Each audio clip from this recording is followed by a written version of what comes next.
Vince, what did it mean for you, for the crowd to chant your name in the TV in the game? At first, I didn't want to hear it. I was just like, just let me go back to the end of the locker room. Because I was like, we still have some more games to play at once 2 weeks is here. But you never know. So I was just like, hey, whatever. Coach was like, he gave me that look. And I was like, you know what the heck, let's go do it. So I'm glad I did. It's just fun. It's like I say, if it ended today, and this day, this end of the season, these last 16 games will be talked about for a very long time, and that's something I'll always remember. At least I scored my last basket, and it'll be a weird but cool memory. Is this moment surreal for you? Like, just looking back at playing from college to today, is it having a game like this? Today, yeah, it is. It's a weird way to say I'm calling it a career. It really is. I mean, you're used to, you don't have any more games left. Instead, I technically have what I would consider eligibility. I have 15 games left, technically. But if not, I'm one with it, and it's just like I say, it's just weird. As we were kind of being briefed on everything, what's going on, what you guys have been seeing all the second half. I just sit there and like, it's just all right. This is it, like that. It ended like that, So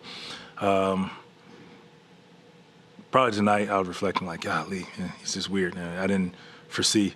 I went from the hesitation of starting the season and going through the season to not really saying the word retirement to, having a conversation with Kobe gave me the confidence and comfort to talk about retirement to this point where the season's over when in my mind I know there's 15 games left, but we're not sure yet. So it's cool though. It's basketball has been good to me. I've enjoyed each and every moment of it, good and bad. So if this is it, it's all good. At least I made my last basket. You seem to be telling yourself in your head, at least trying to say, there's going to be some games. You can't quite accept that. Yeah, it's just like I said. It's like it literally just happened, and you're trying to process all of this. So, like I said, if it is, I'm okay with it. It's just weird how it ends, how it ended. You have that. When it's the last game, you have that drive here. It's like, well, this is the last one. I didn't have that thought, that drive today.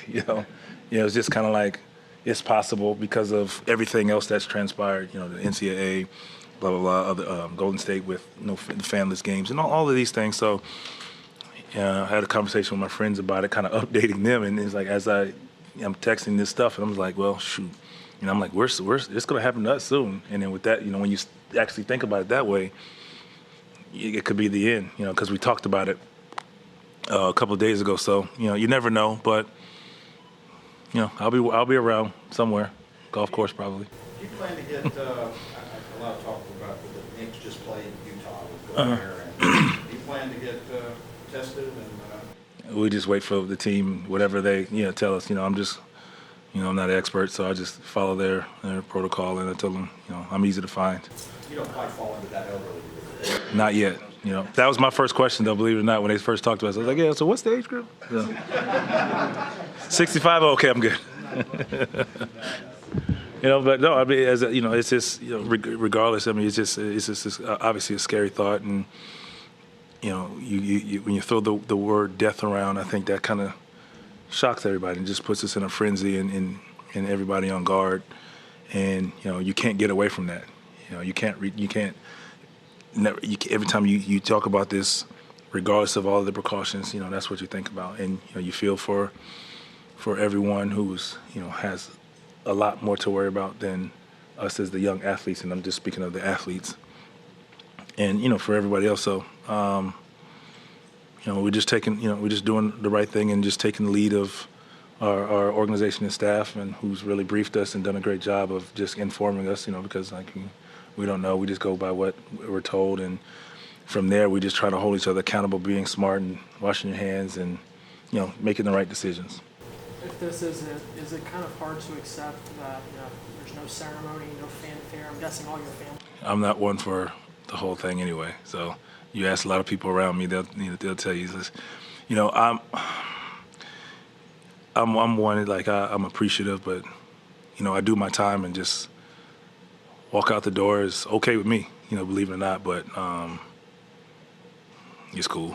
Believe it or not, it's cool.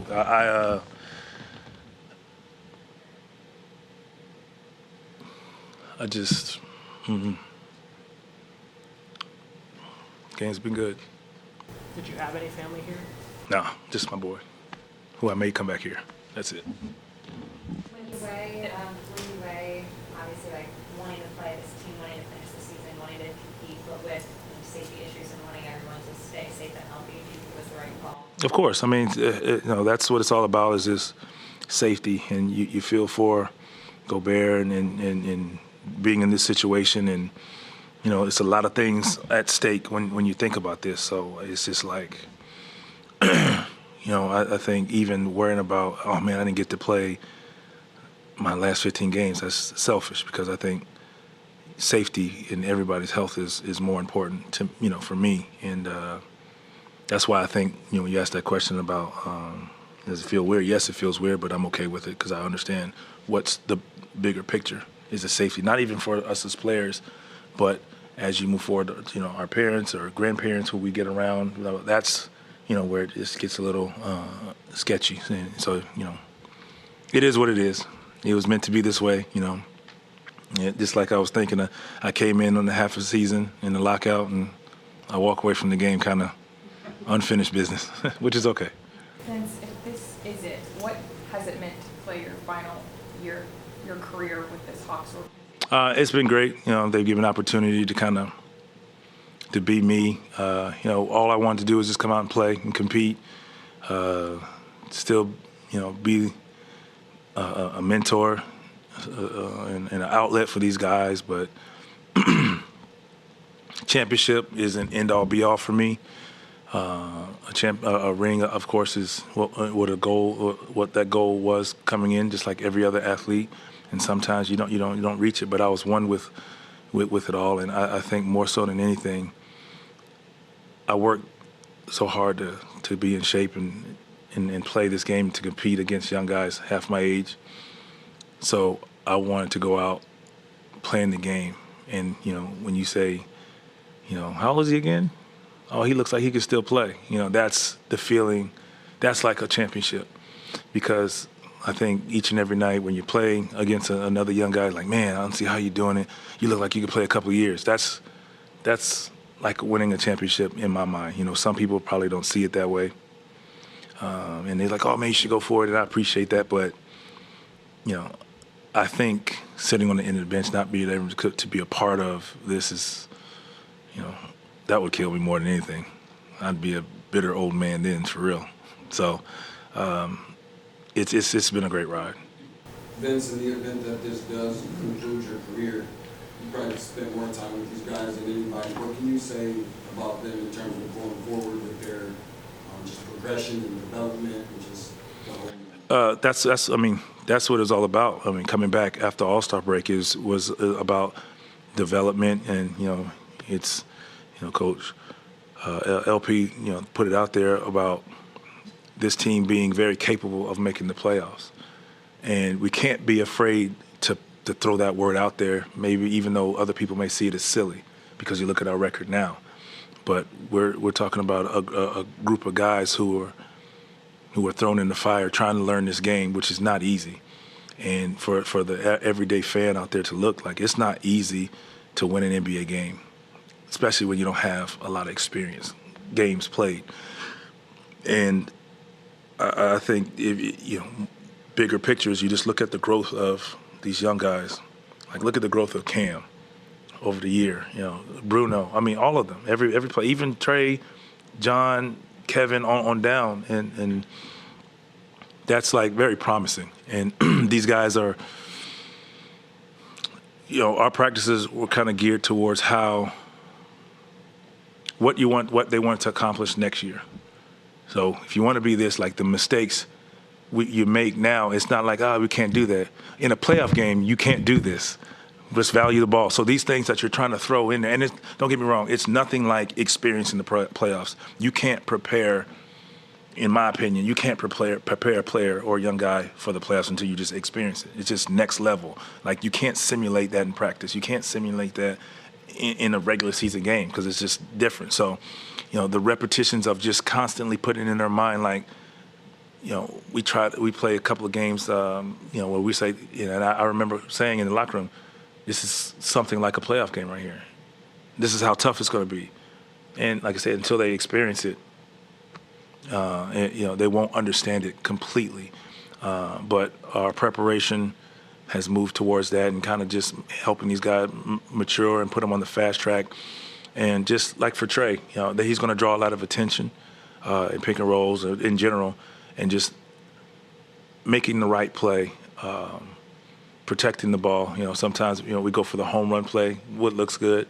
And that's the things I throw at him, like, can't do that in the playoffs, in big games, or if we're playing for a playoff spot, whether it's trying to get a 5th seed or trying to get the 8th seed.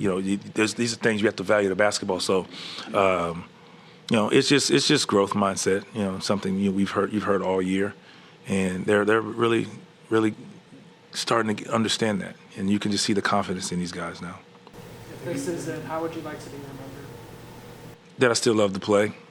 That I say for any person, well, of course we can say athlete, but any person who wakes up every morning at the tender age of 35 or older, I'll give you that, or even in your 40s, and you try to go do something, some type of activity, being active, and you see how hard it is. And then you think of, man, this man trying to play in the NBA at the highest level, 43, he must love it. And that's what I want to be remembered. Because I think, when when you talk about remembered for this, that, and the fourth, like, you're going to organically and naturally think of all the highlights and plays and cool moments to you or whoever. But I just think my love for the game at this age, my ability to still compete and play is what I want people to really cherish and understand. It's not easy, believe me. There's been days I've come into the practice and say, hey, coach, I'm probably going to retire today. I told him, he's like, yeah, okay, whatever. No, really. But, I find a way every day just because I love it. I love it. So that's what makes it, that's what made it so tough in the beginning of the year to talk about, because it's still in me, like competing and being out there in the atmosphere, and maybe I'm not even playing on the game, but it's just playing in the game is just sit there and being able to time out to go before the coaches come in. I'll go just give them some information, and they're receiving it and listening to it. I love that. And once it's over, it's over. Unless I become a coach, which we know that's not happening. So. This is it. What things will you miss or won't you miss? Locker room. Just being around, being a player, like I said, sitting out there, witnessing or being a part of comebacks like this when probably everybody in the building didn't think we had a chance. But just seeing these guys buckle down and finding a way, that's fun. That's competition. That's what it's. That's like an adrenaline rush in itself, just to be a part of it, and just seeing guys go from just nervousness and not understanding to experiencing these situations a lot, becoming calm and just can sit there. And they always ask me, I don't know if you guys ever look over there, like everybody's standing up. Where am I? I'm always sitting there watching the thing. It's just once you're a part of it and it becomes second nature to you. That's when the game becomes easy and fun in high intense moments. Like, I don't know, it's just a weird thing. I tried the whole standing up thing. I was like, guys, I got to go back and sit down. That's just, being around so long. That's what comes with it. Just learning the game, and I'll miss that. I still learn. I still sit there and ask questions. I still make mistakes, and I'm like, coach me, and then they do. They get on me just like everybody else, and I walk up there and ask these guys questions because I still learn to this day, even though this is the final run of it. But like, I still want to learn because I love it. That's just what it is. Have you thought about your second act? Say again? Have you thought about your second act as far as the next step? Oh yeah, for sure. Broadcasting is something I want to do. Maybe down the line, if I could be a part of an organization to maybe not coaching, but player development, help develop guys. I enjoy that type of stuff. Maybe part of ownership one of these days, just being around the game. I want to help, be the middleman to help both sides, bring it all together to make it one, finally to an organization one day. You heard it here first. Vince, when you guys were in Toronto, you were asked how it felt playing there, the fans and everything. You said, One more time? when you guys were playing in Toronto, Oh, you were okay. asked how it felt to play, and you said, well, we got one more game. And if tonight is indeed the last game for you, for your career, what was your time like in Toronto and the fans? About time in Toronto? Oh, it was crazy. You talking about as a player or that last time we played? I mean, obviously as a player, as a young guy, just trying to establish myself as a NBA player and wanting to be the best, the player I could possibly be. I learned a lot. I grew up there as a young man, not knowing the impact that I would have, because I was just that young kid trying to establish myself, just figure this game out. And I mean, I had all these veterans, obviously, in my corner, but it was just like, I'm playing the game that I love, and somebody's giving me the opportunity to do so and go for it. And playing that last game in Toronto, it's always fun. It went from all the boos to cheers, and so that's like refreshing and heartwarming, and kind of to play in that game to hear the cheers. Now it was kind of surreal and just a fun moment to be a part of. So. I couldn't imagine what the last time would have been. I can't even imagine. So. Would it have been weird if the NBA decided to not let fans in the arena? Would it have been weird to play in Toronto? Yeah, absolutely. I understand. Like I said, I understand it all, and safety first. But it'd have been like a practice day, but. You're playing against the Raptors. When you look up there and you see nobody but, friends and family. So it's unfortunate. It was kind of one of those things that I was kind of looking forward to, but it is what it is. And Vince, you said that preparing for everything. Can you tell me how being at the University of North Carolina prepared you to have this great NBA career? And also, did you want to beat Michael Jordan one-on-one? Meeting Coach Smith for the first time was, prior to being at Chapel Hill, it was just amazing to basically hear his stories and, just hear him talk about how he prepares guys, and walking into that campus the first time and going through that. Well, not my first practice. My first practice wasn't very good because I got elbowed in the face and I got a concussion my first day. So, but just going through his practices and, just how he broke down the game, and he's like, here, I'm teaching you the tools of the game, and everything else you will develop along the way once you understand how to play the game. And, it's tough and it's different, but I tell you, when I walked into the NBA, I felt comfortable playing the game, even though it's a little, obviously the college game and the pro game's a little different, but I felt like the game of basketball was still the same because I was prepared for it, I was prepped for it, and now I just have to learn the NBA style and the way the game's played. And once that happened, I think all of those things I learned from college is helping me more so now than, in the beginning. I was athletic, I was young, I can do whatever. As you tend to lose athleticism and not run as high, run as fast, jump as high. Now you rely on the game, how to break the game down, and that's, it just happens so naturally for me. They're like, people ask me all the time, how are you able to, to still compete? It's just now I have to outsmart people. I have to get to point B before they do, and how can I do it as quickly as possible? Just breaking the game down, and that's kind of how I was taught, and it was just always there. Just, I guess you realize it, but you just didn't. It was just second nature, And as far as playing Mike, I mean, just like every Carolina player who walked in and out of that building, who played against him while he was in the league, wanted to play their best against MJ. And I remember that first time playing against them, you know, that's all you hear about, you know, Carolina guys, blah, blah, blah, you know. So I remember, why do I remember? I don't know, but the drive over the first time, I want to say, playing at home.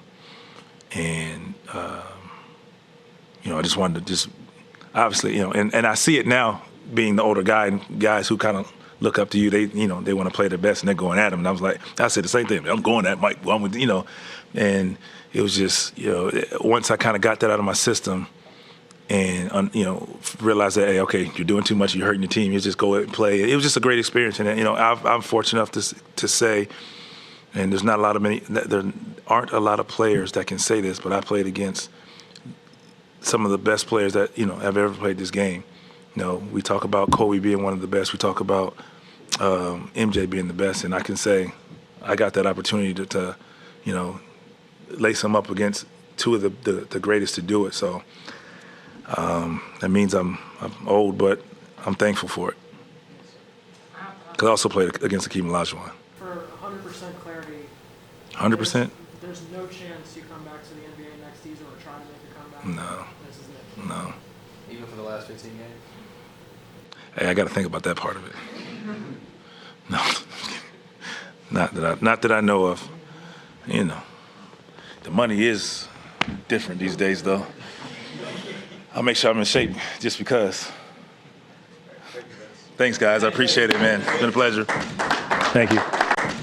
Thank you.